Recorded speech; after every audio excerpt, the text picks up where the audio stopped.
नमस्कार प्यारे छात्रों, एमपीएस विद्यालय आपके सफल एवं उज्जवल भविष्य की कामना करता है। हमने पिछली कक्षा तक कबीरदास जी के इस दूसरे पद की आने वाली 4 लाइनों का सरल अर्थ जाना था। आज हम इसका सरल अर्थ करते हुए इससे जुड़े हुए प्रश्नोत्तर और व्याख्या को समझकर देखेंगे। तो बिना देरी किए आज के अध्ययन को शुरू करते हैं। पहले इन 4 पंक्तियों का अर्थ आपको बता देता हूँ। पिछले अध्याय में, पिछली वीडियो में अपन ने इस पर विशेष चर्चा कर ली थी। एक बार पुनः सारांश में, फिर प्रश्नोत्तर और व्याख्या सुनिए ध्यानपूर्वक। बहुतक देखा पीर ओलिया, पढ़े किताब कुराना, क्या मुरीद तदबीर बतावे, उनमें उहे जो ज्ञाना। आसन मारी डिम्ब धरि बैठे, मन में बहुत गुमाना। पीपल पाथर पूजन लागे, तीरथ गर्व भुलाना। प्रस्तुत 4 पंक्तियों में संत कवि कबीरदास जी ने बाह्य आडंबरों पर व्यंग किया और कहा कि बहुतक देखा पीर ओलिया, पढ़े किताब पुराना। अर्थात मैंने बहुत सारे हिंदू और सूफी संतों को देखा जो केवल दिखावा करते हैं। कोई वेद पुराणों को पढ़ने में लगा है, तो कोई पुस्तकों का अध्ययन करने में लगा है, कोई कुरान पढ़ने में लगा है। ये ऐसे धर्म गुरु केवल दिखावटी हैं। इनके अंदर ज्ञान होता नहीं, बस जो संसारिक ज्ञान है उसके आधार पर अपने शिष्यों को झूठी मूठी शिक्षा देते रहते। क्या मुरीद तदबीर बतावे, उनमें हुए जो ज्ञाना। उनमें ऐसा कौन सा ज्ञानी व्यक्ति है जो अपने शिष्यों को, उनमें से ये ज्ञानी व्यक्ति अपने शिष्यों को ईश्वर दर्शन के उपाय बताते हैं, खुदा को देखने के उपाय बताते हैं, खुदा से मिलने के उपाय बताते हैं। ये उपाय सारे सांसारिक होते हैं, सारे दिखावटी होते हैं, जिनसे कभी भी ईश्वर को या खुदा को प्राप्त नहीं किया जा सकता। कबीरदास जी कहते हैं इनमें ज्ञान नहीं होता है, ये तो केवल दिखावा करना ही जानते। आसन मादि डिंब धरी बैठे, मन में बहुत गुमाना। कि इनके मन के अंदर तो अहंकार भरा है। आसन बिछाकर और योग साधना के अंदर अपने आप को प्रवृत्त करके ये बैठे रहते हैं।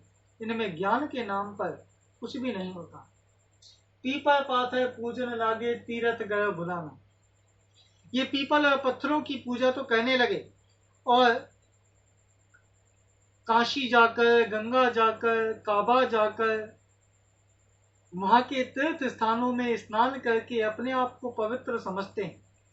फिर भी ऐसे लोग कभी पवित्र नहीं हो पाते, क्योंकि उनके मन में तो छल कपट और केवल दिखावा ही भरा हुआ होता है। इसमें से किस तरह के प्रश्न पूछे जा सकते हैं?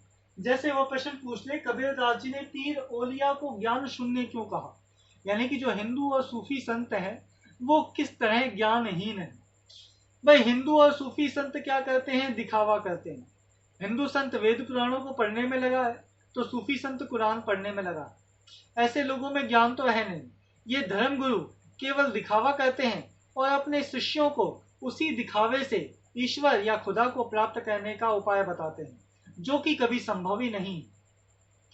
इनके अंदर जो ईश्वर है ये उसे नहीं पहचान पाते। संसार के कण कण में जो एक परम ईश्वर है ये उसे नहीं पहचान पाते। ये तो उसे भिन्न भिन्न रूपों में बांटते रहते हैं। इसलिए कबीरदास जी ने ऐसे धर्म गुरुओं को ज्ञान शून्य बताया। जैसे दूसरा प्रश्न है, तीर्थ गर्भ भुलाना से क्या आशय है? तीर्थ गर्भ का मतलब होता है गंगा यमुना आदि नदियों में स्नान करके अपने आप को पवित्र समझना कि लो भाई मैं तो पवित्र हो गया। और उस गर्व में यानी कि अहंकार में, भुलाना का मतलब सब कुछ भूल जाना कि लो भाई मैं तो काशी गया, मैं तो काबा गया, मैं तो गंगा मैया में स्नान कर लिया, मैं तो पवित्र हो गया, मैं तो महान आदमी हूँ। इस तरह के अहंकार के अंदर ये इनके मन में जो सच्चा ईश्वर छिपा है उसे नहीं पहचान पाते, अपनी अंतरात्मा की पवित्रता को कभी नहीं पहचान पाते। तो प्रस्तुत पंक्ति के अंदर कबीरदास जी ने बताया है कि ये तीर्थ यात्राओं के अहंकार के अंदर अपने मन को पवित्र करना नहीं सीख पाए। अंतिम प्रश्न है, सप्रसंग व्याख्या करें। व्याख्या करने के लिए आपको सबसे पहले अंश लिखना है। अंश का मतलब शुरुआत के 3 शब्द, बीच में डैश डैश डैश और अंतिम 3 शब्द। इसके बाद आपको इसमें से कठिन शब्दार्थ लिखने हैं, 1 लाइन, 2 लाइन, 2.5 लाइन। इसके बाद आपको संदर्भ लिखना है। संदर्भ में 3 बातें आपको बतानी है, पुस्तक का नाम, कवि का नाम और पाठ का नाम। जैसे प्रस्तुत काव्यांश हमारी पाठ्यपुस्तक आरोह में संकलित कवि कबीरदास जी द्वारा रचित कबीर की साखी नामक शीर्षक से लिया गया। इसके बाद आपको प्रसंग बताना है। प्रसंग जो पूरे काव्यांश में मुख्य होता है। जैसे प्रस्तुत काव्यांश में कबीरदास जी ने बाह्य आडंबरों पर व्यंग किया है। इसके बाद आपको व्याख्या करनी है, जैसी जैसी व्याख्या हमने अभी भी समझी थी। जैसे प्रस्तुत काव्यांश में कबीरदास जी ने उन साधु संतों, उन दिखावटी साधु संतों पर व्यंग किया जो साधु संत अपने आप को धर्म गुरु और श्रेष्ठ ज्ञानी मानते हैं। कबीरदास जी कहते हैं, मैंने बहुत सारे हिंदू और सूफी संतों को देख लिया, जो कोई पुस्तकें पढ़ता है तो कोई कुरान आदि पढ़ने में लगा है। वे केवल दिखावटी ज्ञान को बांटते हैं। ऐसे धर्म गुरुओं में ज्ञान होता नहीं। वे अपने शिष्यों को ईश्वर प्राप्ति का उपाय बताते हैं। ऐसे दिखावटी उपायों से ईश्वर प्राप्ति या खुदा प्राप्ति नहीं हो सकती। ऐसे लोगों में किसी तरह का ज्ञान होता नहीं। कबीरदास जी कहते हैं कि ऐसे अहंकारी साधु तो आसन बिछाकर योग मुद्रा में लीन होकर बैठ जाया करते हैं। ये केवल दिखावा करते हैं। दिखावे के अलावा इनके अंदर कोई ज्ञान नहीं होता। उस दिखावे में बहकर ये पीपल और पत्थरों की पूजा करने में लगे हैं। तीर्थों में स्नान करके अपने आप को पवित्र समझते हैं। उसी अहंकार में खोए हुए हैं। अपने अंतर मन की पवित्रता को नहीं समझ पाते। उस परम तत्व ईश्वर के एक स्वरूप को नहीं समझ पाते। इस तरह आपकी व्याख्या हो जाएगी। उसके बाद आपको विशेष लिखना है। विशेष में 2 बातें कॉमन है, यानी कि सामान्य रूप से कबीरदास जी वाले पाठ में कोई से में आ जाए, आप 2 विशेष बड़े आसानी से लिख सकते हो। नंबर 1 पर इसकी भाषा कैसे लिखोगे। प्रस्तुत काव्यांश में सरल सुबोध मिश्रित भाषा का प्रयोग हुआ। कोई भी कबीरदास जी का पाठ आता है, उसके अंदर आप ये वाला पॉइंट लिख सकते हो। इसके बाद नंबर 2, यहाँ पर कबीर के मुक्त गेय पद का प्रयोग हुआ है, तो आप ये लिखोगे, प्रस्तुत काव्यांश में मुक्त गेय छंद का प्रयोग हुआ। ये 2 बातें इस पूरे पाठ में कोई सी भी व्याख्या आती है, आप लिख सकते हो। इसके बाद अर्थ संबंधी विशेषता लिख दीजिए। जैसे कबीरदास जी ने दिखावटी धर्म गुरुओं पर व्यंग किया है, बताया है कि वे अपने आप को अपने मन के अहंकार के अंदर कभी भी अपने आंतरिक पवित्रता को नहीं पहचान पाते।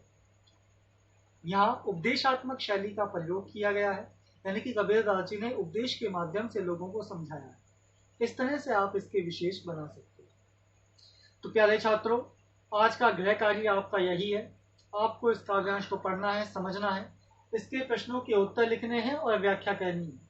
यदि आपको कोई दिक्कत आती है तो आप मुझसे पूछ लेना। मेरे पर्सनल फ़ोन नंबर पर मैसेज या कॉल कर लेना। आप सभी स्वस्थ रहें, प्रसन्न रहें। एमपीएस विद्यालय आपके सफल, उज्जवल, सुरक्षित और स्वस्थ भविष्य की कामना करता है। धन्यवाद।